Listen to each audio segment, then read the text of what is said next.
Buenas tardes, soy la doctora Susana Suárez, oftalmóloga del Colegio de Ingenieros. En esta oportunidad les voy a hablar sobre una enfermedad muy importante que es la degeneración macular. Les he traído una maqueta del ojo, del globo ocular, ¿no? En el cual nos vamos a ubicar la zona específica de la enfermedad que es dentro del ojo, ¿no? Esta es la parte de fuera donde se encuentran los músculos, la esclera, la córnea,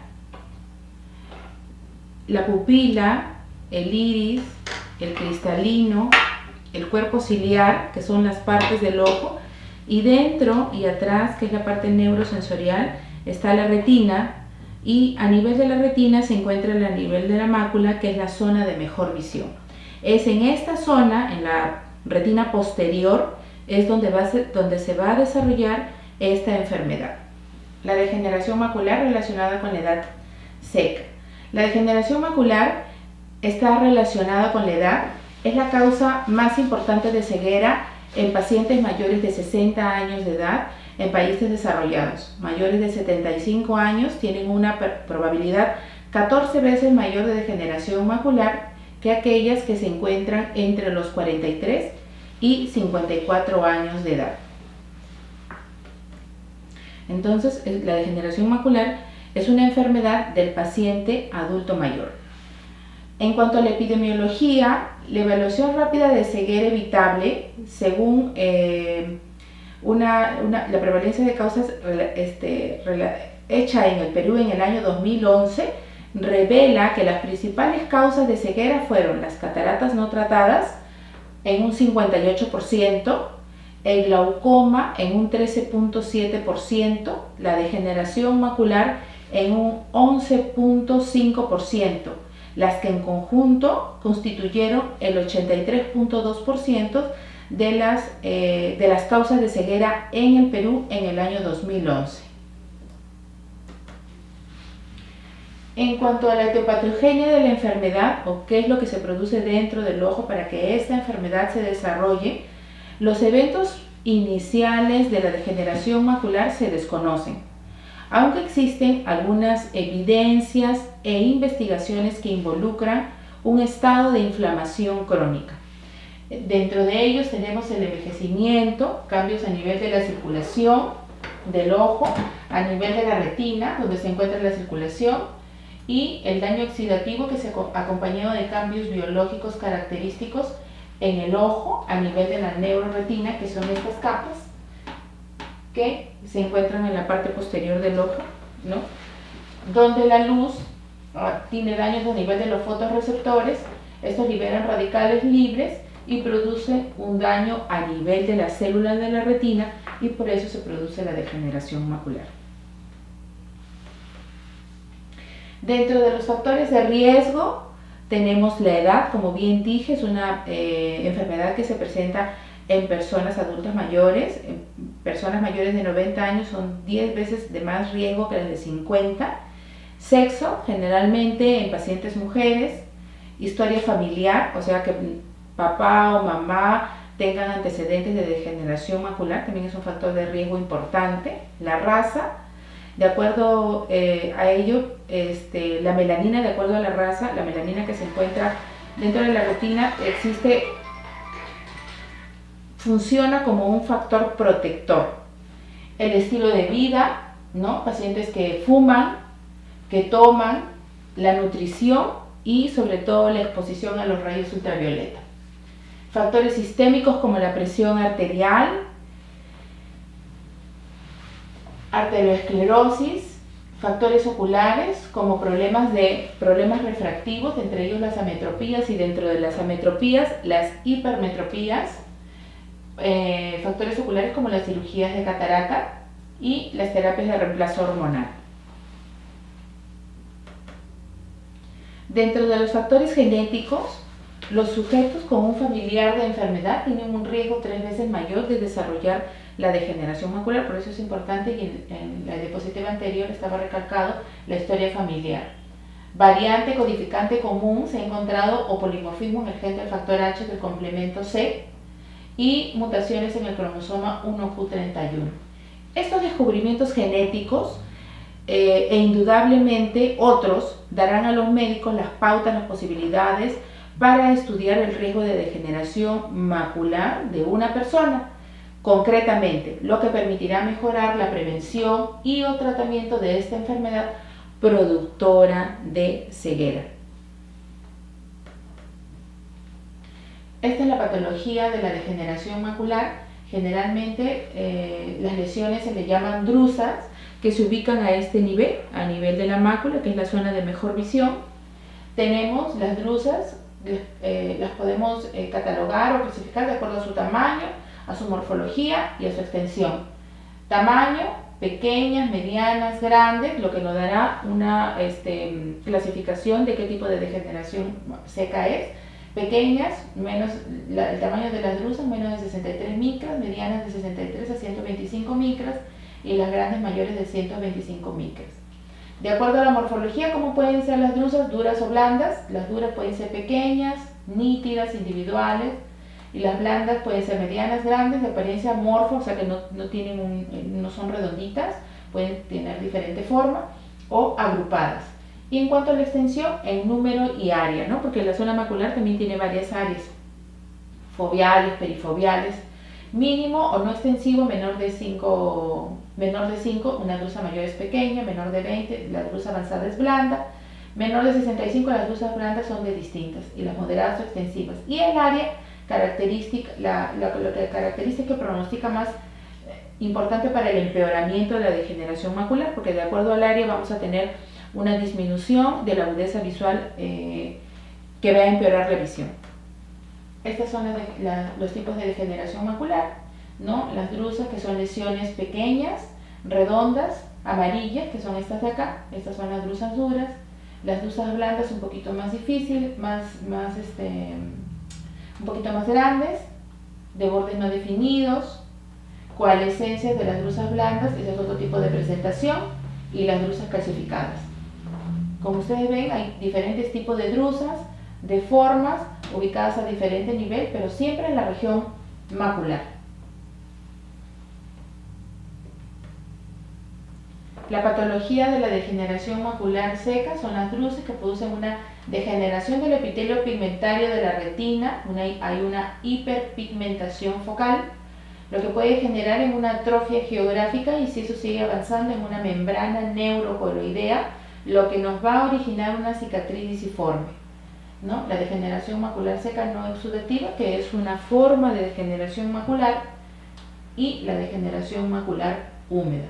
Nosotros solamente estamos hablando de la degeneración macular seca, que es la de mayor frecuencia, ¿no? Es el patrón más común, más frecuente, como les había mencionado. Progresa lentamente a atrofia geográfica, que es esta forma de acá. Este es un examen donde se evidencia mejor la atrofia geográfica. Usualmente se presenta en el área perifoveal, ¿no? El porcentaje de la degeneración macular seca es del 15.6% en relación al 1.2% de la forma exudativa. La forma exudativa es una forma de pérdida visual más profunda, ¿no? Prácticamente la visión se pierde rápidamente más ahí. La atrofia geográfica se presenta en el 0,6% de los adultos y es responsable del 12 al 21% de los casos de ceguera causados por degeneración macular.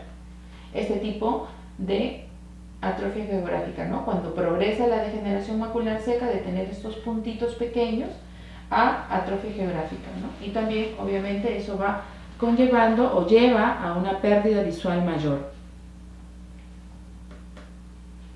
Y la clasificación: esta es una retina normal, que no tiene ningún cambio, sin drusas, sin anomalías. Este es el nervio óptico, ¿no? Y la zona macular preservada, sin ninguna lesión. Los cambios normales o asociados al envejecimiento, que son alteración del epitelio pigmentario de la retina, que es el envejecimiento de la zona de la retina sin ninguna alteración de degeneración macular. La degeneración macular precoz, ¿no? Pueden aparecer drusas medianas entre 63 micras a menores de 125 micras y sin anomalías pigmentarias de degeneración macular. La intermedia, ¿no? Son drusas que ya se pueden evidenciar de mayor tamaño, y acompañada de anomalías pigmentarias. Y la degeneración macular tardía, que pueden haber ya edema, membrana neovascular y hemorragia.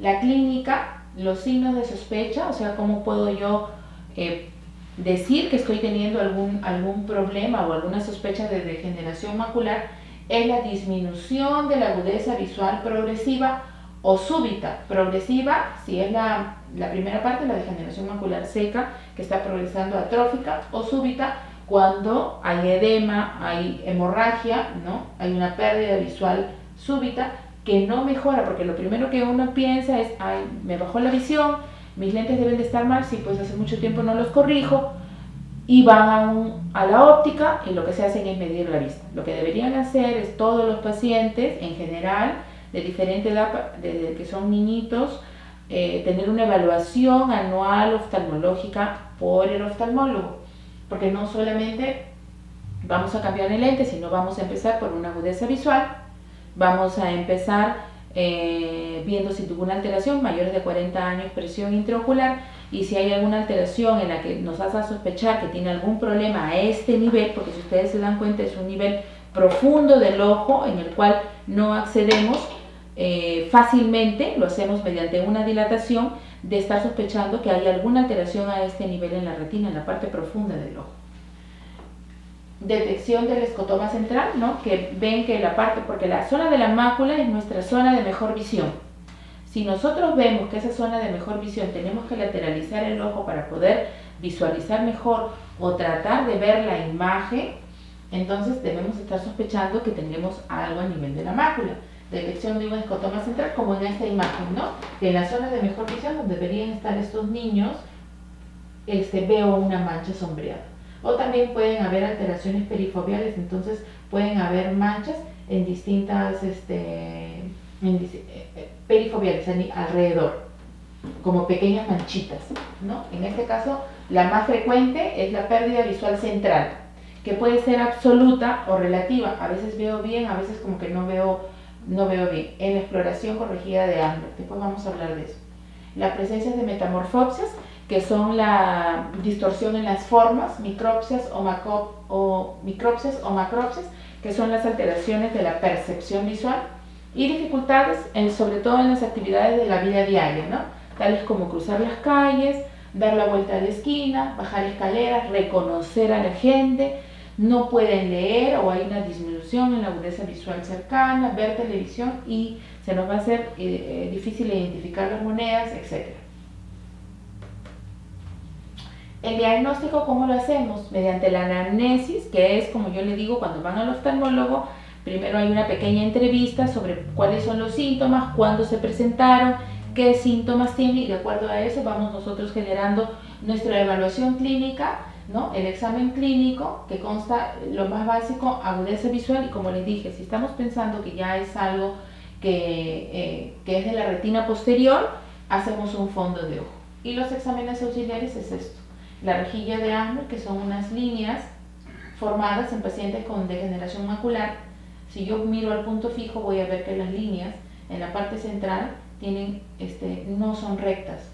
La rejilla de Ambler es una rejilla que tiene, todas las líneas son rectas. Las horizontales y las verticales son rectas. En cambio, en degeneración macular, uno se va dando cuenta que en la zona central se van deformando las líneas. Y las objetivas, que son los exámenes auxiliares que nosotros tenemos, contamos con la tomografía de coherencia óptica, ¿no? Que son unos exámenes parecidos a esto, y la angiografía. No, esto es angiografía. La tomografía no tenemos aquí. Y la angiofluoresceinografía, que es una sustancia de contraste, y luego vamos a tomar unas fotos en las cuales vamos a ver la lesión a nivel de la mácula. En cuanto al manejo de la degeneración macular precoz, estamos hablando, ya les dije, en cuanto a tamaño, son drusas mayores de 63 micras y menores de 125 micras. Hay ausencia de alteraciones pigmentarias relacionadas con la edad. Tenemos la parte del diagnóstico, la parte de las recomendaciones y cómo vamos a hacer el seguimiento. En cuanto al diagnóstico, identificamos los factores de riesgo. ¿Se acuerdan de la diapositiva en la que habían varios factores de riesgo? Exámenes oftalmológicos básicos, como ya lo mencionamos, agudeza visual, fondo de ojo con dilatación, que solamente le corresponde al oftalmólogo realizarlo, no en una óptica. Pruebas complementarias, en el caso sea necesario, ¿no? El retinograma, angiofluoresceínografía, OCT. Las recomendaciones, en el caso detectemos que tenga degeneración macular, el paciente en su casa va a hacer seguimiento, puede hacer seguimiento con la rejilla de Amsler de fondo negro, ¿no? A veces muchos de ellos se llevan la rejilla y en el tiempo van viendo, ¿no? No estoy viendo bien, sigo viendo las líneas deformes o se están deformando más.